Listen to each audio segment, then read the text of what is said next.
People think a home tells the story of a person. If that were true, my life could be summarized in one sentence. She lives in a basement. The apartment sat beneath a narrow brick townhouse on the quiet side of the city. One bedroom, one bathroom, a small kitchen where the ceiling pipes ticked at night like an old clock. The single window faced the sidewalk, low enough that passing shoes were more visible than faces. Still, it was clean, warm, peaceful in a way expensive places rarely are. It wasn't where I had imagined myself living at 30, too. But life doesn't ask for permission before it rearranges your plans. The first and only time my sister Lena visited, she stopped halfway down the stairs. Her perfume reached the bottom before she did, sharp and expensive. "This is underground," she said, blinking as if her eyes needed time to adjust to humility. "Yes," I replied calmly, "that's how basements work." She laughed, light and careless. "I thought you were joking." "On one's INSID," continued PURCHASA and then JOOWLYDI, ing COUNTDRUS tersing and Zia and circle all. Her expression said everything, pity mixed with superiority, wrapped in silk. "You actually live here?" she asked. "Wow." I shrugged. "It's temporary." "Of course it is," she said, smiling in a way that didn't reach her eyes. "Everything is, when you have ambition." That night we had a family dinner at my parents' house. Lena arrived late as usual, her driver waiting outside while she made sure everyone noticed her designer bag resting casually on the table. Conversation flowed easily until someone asked how we were both doing. "I'm great," Lena said, lifting her glass.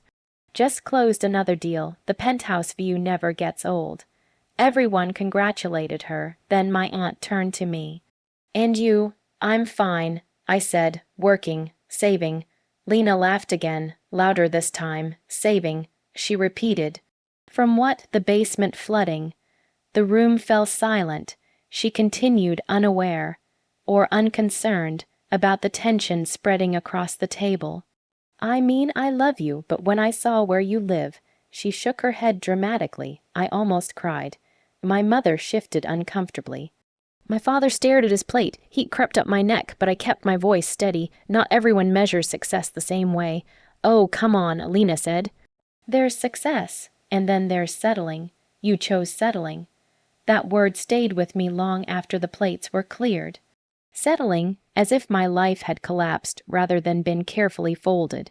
What Lena didn't know, what no one at that table knew, was that 5 years earlier, when her world had been falling apart, she had called me at midnight.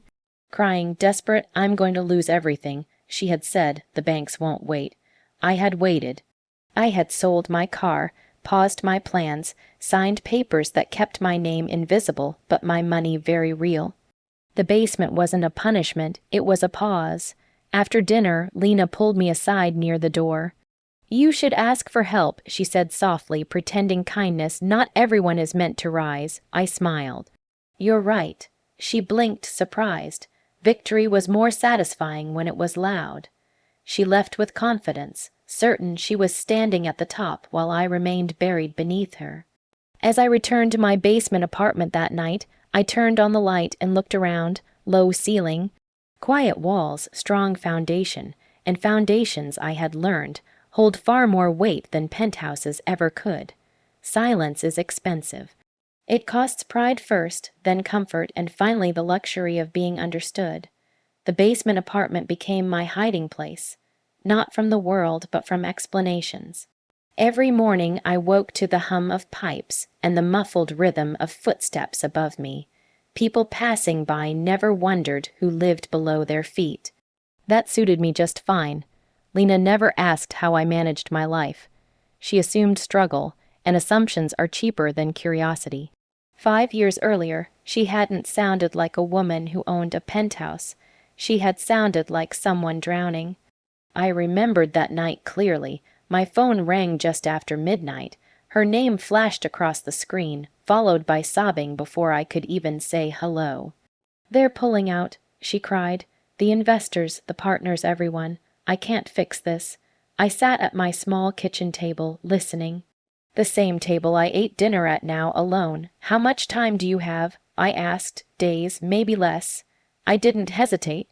I never do when family falls. The next morning I withdrew my savings, the money I had put aside for my own apartment, my own future. I told myself it was temporary, just a bridge, she would cross it and move on. The contracts were written carefully. My lawyer suggested protection, but I waved it away. Lena trusted me then, or maybe she trusted the desperation more than the help. When her business stabilized, she stood taller, her voice sharpened. Gratitude faded quietly, like ink left in the sun. The penthouse came later. A reward for surviving, she called it. She didn't ask where the down payment came from, or why the paperwork never showed her full ownership. She just signed where they told her to sign. I signed where they didn't. By the time Lena was hosting parties above the clouds, I was packing my life into fewer boxes. I sold my furniture, donated clothes, and chose the basement apartment because it was cheap and forgettable. It allowed me to disappear. At family gatherings, Lena's stories grew larger. Her confidence turned into cruelty disguised as humor.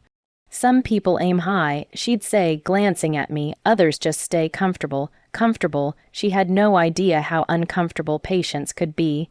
Still, I said nothing. Silence became my strategy. I let her believe the version of me that made her feel superior. I learned how to swallow comments, how to nod when she offered advice I didn't need. At night, I reviewed documents instead of dreams, numbers instead of apologies. I watched my quiet investments grow, unseen. The basement taught me discipline. Every dollar had a purpose, every step had direction. While Lena celebrated being on top, I learned how easily heights can make people careless. One evening, after another family dinner filled with her laughter and my invisibility, my mother called me. She didn't mean it. She said gently, "She's just proud." "I know." I replied. It was easier to protect everyone's illusion than to break it. Lena believed success was loud, that wealth needed witnesses. She didn't understand that the most powerful position is the one no one notices. So I stayed silent. I stayed small. I stayed underground because I wasn't hiding. I was waiting, and waiting, I had learned, is not weakness. It is the price you pay when you choose timing over ego, and patience over applause. Morning in the city usually meant sirens, buses, and the hum of life moving faster than anyone could catch. That morning, though, the city paused for Lena. It started with a phone call. Her voice was sharp, panicked, and almost unrecognizable. "My key, it won't work. The penthouse security says I don't own it." I nearly smiled. Not out of cruelty, but out of satisfaction that the day I had waited for quietly, patiently, had finally arrived. I was sipping coffee in my basement apartment, listening to the familiar drip of the faucet. The smell of fresh bread from the corner bakery drifted through the small window. Calm, steady, comfortable, unlike the chaos erupting above the clouds. Minutes later, the calls multiplied. Security, lawyers, friends trying to reassure her, nobody could fix it. The documents had been long signed, the ownership long transferred. The penthouse was no longer hers, and I had been the one holding the invisible strings. I walked into the lobby of her penthouse building with slow steps, hands in my coat pockets. The elevator opened, and there she was standing in her heels, clutching her phone as if it were a lifeline, her carefully applied makeup streaked with tears of disbelief. She froze when she saw me. "W, what are you doing here?" She stammered, her voice cracking. "Good morning, Lena," I said softly, my voice calm, deliberate. "I thought I'd come by and see if you needed help with the keys." Her eyes darted between me and the sleek lobby security, then back at me. "This has to be some mistake," she exclaimed. "I paid for it. I signed the papers. I own it. Yes," I said, smiling faintly. "You thought you did." I handed her a folder carefully prepared months in advance, documents showing the quiet, legal, and irrevocable transfer of ownership.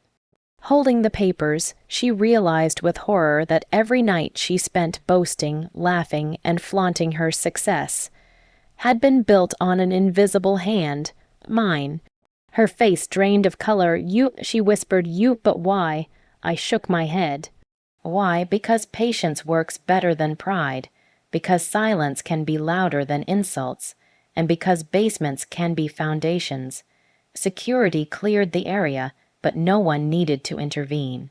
The humiliation didn't require witnesses, it existed in the quiet moment of her realization. The world above her, luxury, status, applause had crumbled in an instant, and she had nobody to blame but herself for arrogance and carelessness. She looked at me, searching for anger, revenge, cruelty, but all she saw was calm, dignity, a smile that said, "I waited. I acted, you underestimated me. I didn't gloat, I didn't shout. I let the truth speak for itself." Lena stepped back, trembling, and the elevator doors closed behind me as I turned and walked away. I returned to my basement apartment, poured another cup of coffee, and looked out the small window at the street below. The city was moving again. The sun reflected off the glass towers. Life continued, but something had shifted. Above me, the penthouse, once a symbol of superiority, stood empty to the one who thought she owned it. Below me, the basement, once a symbol of embarrassment, had quietly become my empire. Patience had paid. Timing had paid, and for the first time in years, I felt free, not just from financial struggle, but from the shadow of judgment. Sometimes the most powerful victories don't roar. They whisper, they wait, and when they finally arrive, they can't be ignored. And that morning, as Lena stood locked out of her own penthouse, I just smiled. The moment had arrived, but it wasn't the one Lena expected. There was no shouting, no vindictive laughter, no dramatic confrontation, just the quiet, undeniable truth.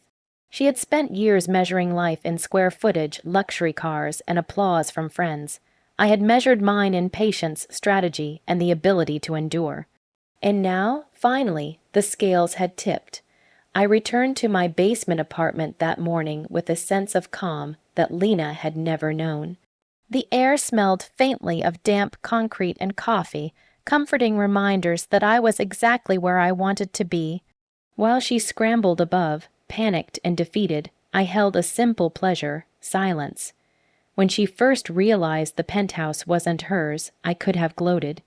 I could have shouted every insult she'd ever thrown at me back in her face.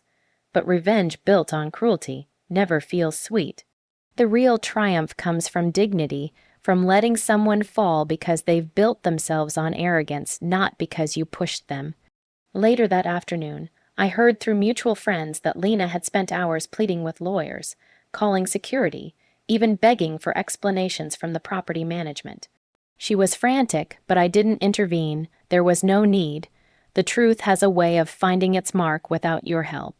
By evening, the realization had sunk in. Her luxurious penthouse, once the symbol of her superiority, was legally mine, and she had nobody to blame. Her arrogance, her mockery, and her constant need to belittle others had blinded her to reality. I walked around my basement, running my hands over the walls. The pipes above me ticked rhythmically, like a metronome for my own patience. Each drip of water, each faint hum of the heating system, reminded me of every sacrifice I had made in silence. This apartment, humble as it was, had been my sanctuary, my quiet planning ground. The basement didn't just house me, it housed my strategy, my patience, and ultimately, my victory. That night, Lena called. Her voice was small, quiet, even cautious. She said nothing at first, only sighed. She started, then stopped. I never realized. I didn't need to respond. My silence said enough. Sometimes the most powerful answer is no answer at all. I knew she was forced to reflect, to confront her own hubris, and that was enough. Pride is heavy, and humility has a way of teaching lessons more enduring than any lecture could. I poured another cup of coffee, sat by my small window, and watched the city glow under the evening lights. I thought about how far I'd come, not just in wealth, but in peace. The basement apartment, once mocked and ridiculed, had become a symbol of resilience.